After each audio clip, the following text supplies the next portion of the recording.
amanın günüdür. Çatmadığınız şeydən danışmayın heç vaxt. Bütün təbliğat tam tərsini işləyir. İnsan özü çatmadığı şeydən danışırsa. Bu çox önəmli bir. Sən səmimiyyətdə axsadırsan məsələni. Sənin ürəyin iştirak eləmir sənin bu təbliğatında. Çənən iştirak edir ancaq. Ağlın iştirak edir ancaq. Egon, iradən iştirak edir ancaq. Amma bunlar yetərli deyil. Ürək orada iştirak eləmirsə iş olmayacaq. Ona görə işin səmimiyyət tərəfi çox önəmlidir. Çatmısansa bu zaman ifadə vasitələrinə çox güc eləməyəcəksən.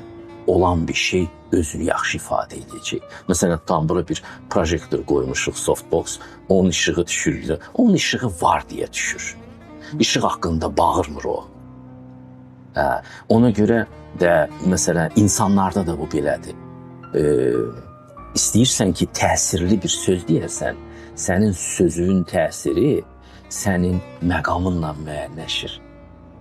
Sən dağın başında durub danışırsansa, sənin səsinə bu yansıyacaq, sənin deyəcəyin sözlərə yansılayacaq və hər kəs başa düşəcək ki, sən dağın başından danışırsan. Dərənin dibində ola-ola dağın başındaymış kimi danışmaq olmaz.